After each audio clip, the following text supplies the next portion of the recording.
These buffalo hunters had hunted 4,000 buffaloes but remained unsatisfied until a snowstorm descended, punishing them. With limited provisions, they struggled to survive. Internal conflicts emerged, adding more tension to their predicament. Will they be able to return home with their spoils? The story begins with Will, the son of a famous pastor in the United States. He was an outstanding student at Harvard University, but grew bored with the academic environment and had a passion for adventurous exploration. Therefore, he decided to drop out and head to Butcher's Crossing, a small town in Kansas. This town was the epicenter of the largest buffalo hide trading in the United States and a gathering place for professional buffalo hunters. Upon arrival, Will wandered around, exploring the town and inquiring about the information of an acquaintance. This acquaintance was McDonald, one of the biggest buffalo hide traders in the town. McDonald having been saved by Will's father, so he held great respect for Will's family. Initially, he did not recognize Will, but after Will presented him with a letter that he had written to Will's father, McDonald realized who he was. Because he wanted to explore the country and see more, Will asked McDonald for permission to join a buffalo hunting expedition with one of his team. McDonald immediately refused due to the danger of such trips and assured Will that he wouldn't last a day. Will appreciated the refusal and departed gracefully. Feeling dejected, Will wandered aimlessly and coincidentally encountered a rugged hunter. The man urged Will to follow him to a saloon where he introduced himself as Miller, an experienced buffalo hunter. Miller informed Will that he was preparing for a hunting expedition and needed additional members. Excited at the prospect, Will immediately expressed his interest in joining Miller's team. However, Miller warned Will that it would be a perilous and challenging journey, heading to a place where no hunter had ever been. A place where thousands of massive buffaloes roam, adorned with high-quality hides that could be sold for a premium price. The cost for this hunting expedition was $500, exactly the amount Will had. After some hesitation, he decided to agree. They hired a man named Charlie, a devout yet alcoholic individual with a missing hand, to drive the wagon and handle cooking duties. Next, Miller recruited Fred, a rough and selfish man but also a skilled skinner. Upon hearing Miller's plan, Fred immediately rejected it, not believing in Miller's fairy tale. However, when he heard the amount of money Miller promised to pay, he instantly agreed. They purchased provisions and set out early the next morning. McDonald prevented Will because he knew Miller was a madman and offered him to join one of his hunting parties, but Will refused. Not long into the journey, Will became excited as he saw herds of buffalo roaming freely. But Miller assured him that this was nothing compared to where he was leading Will. Due to Will's first-time horseback riding, he suffered some discomfort, and they decided to halt and rest overnight. The next day, they resumed their journey. After an unknown number of days, their water supply was running low. Fortunately, they spotted a trading post ahead. Arriving at the trading post and sensing something suspicious, Miller cautiously drew his gun and inspected the interior. To their surprise, they found only a corpse, the work of Native Americans to deter hunters from killing buffaloes solely for their hides. At this moment, a wagon approached, carrying a woman and 2 lost children. The woman asked for water, but Miller's group had also run out, unable to help. Will, in kindness, decided to give the remaining water to the woman, but Miller stopped him, fearing it might be a trap. He carefully pointed his gun at the woman, asking her to leave, and showing her the way back to town. Fred started to grumble due to the lack of water, wanted the group to turn back and find another route. However, Miller remained stubborn, refusing to change the route. The group had no choice but to continue on their journey. After a few more days, their water supply officially ran out. While Miller struggled to find water, Will, dehydrated and delirious from days without water, lost control of his horse. He began experiencing hallucinations, regretting the journey and longing for home. Will fainted near a pond, and fortunately, Miller found him in time, preventing him from drowning. With an ample water supply, the group continued their journey. They traveled during the day and camped at night. Soon, they were approaching their destination, with only this hill to overcome. Fred and Will exerted all their strength to push the wagon, and after a concerted effort, they successfully crossed and reached their destination.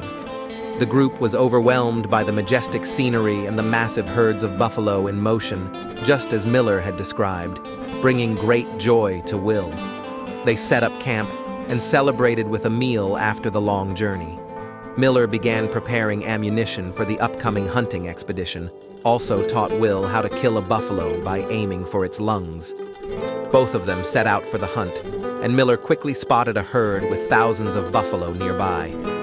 After careful observation, he noticed the leader of the herd, swiftly aimed his gun and ended its life. The startled herd started running towards them, causing Will to panic and run away. However, the buffalo suddenly stopped moving as the lead buffalo had been killed. Seizing the opportunity, Miller took down one buffalo after another, instructing Will to run back to camp for more ammunition and call Fred to collect the hides. When Will returned, Miller already had taken down hundreds of buffalo. Strangely, they stood still as if waiting to be shot without attempting to flee. Fred began instructing Will on skinning the buffalo, carefully observing and following his lead. Due to his inherent intelligence, Will quickly learned and successfully skinned his first hide. The group returned to camp to rest, with Miller butchering the buffalo for Charlie to cook and giving him a liver to soak in wolf poison as a protective measure against wolves. The next day, under the instruction of Miller, Will successfully took down his first buffalo, showing a sense of satisfaction. Fred approached and complained about having to skin too many buffalo, demanding that Miller stop shooting and return in time. Miller disregarded Fred's concerns, threatening him to continue working or he would shoot him. With no other choice, Fred reluctantly resumed his work, while Miller continued to kill hundreds of buffaloes each day. Will, tasked with skinning hundreds of buffalo daily, began to feel a sense of guilt and experienced mental health issues. In no time, the valley was filled with the carcasses of the slaughtered buffaloes. 3 weeks passed and Fred became increasingly furious and disgusted with eating buffalo meat every day. They had been here longer than planned and had more hides than they could carry. Fred asked Miller to stop and return before winter set in. However, Miller, seemingly obsessed with slaughtering the entire herd, refused. He planned to bury half of the hides there and return in the spring to retrieve them. Will agreed with Fred, but Miller, revealing a terrifying and savage side, insisted that everyone stay until he killed the last buffalo. Day after day, Miller ruthlessly massacred the buffalo. Will and Fred had no choice but to continue skinning each one, reaching a point where Will started loathing himself. Suddenly, the buffalo herd began to run to another location, prompting Miller to command Will to mount his horse and lure them back. At this moment, Will had a plan. He used his gun to shoot continuously, causing the buffalo to panic and run away from Miller's bloodthirsty pursuit. It seemed like Will was trying to save the remaining buffalo from Miller's bloodlust. This naturally infuriated Miller, who demanded that everyone stay for a few more weeks. Just then, a snowstorm suddenly descended, forcing them to seek shelter. They used buffalo hides to cover themselves and endure the snowstorm. After a while, the snowstorm passed and everyone was safe, thanks to the buffalo hides. Fred, growing increasingly angry, blamed Miller for their predicament. It was Miller's greed that led them to be stuck here. With all paths blocked by snow, they couldn't return, and they were forced to stay until spring when the snow melted, meaning they were stranded for at least 6 months. Upon hearing this, Will felt regret and despair, deciding to return alone, but Miller prevented him, seeing it as equivalent to suicide. With no other option, they reluctantly accepted camping there until spring. Several weeks passed, and their food supply was running dangerously low. The buffalo carcasses had rotted, making them inedible. Miller decided to go hunting to find food for the group.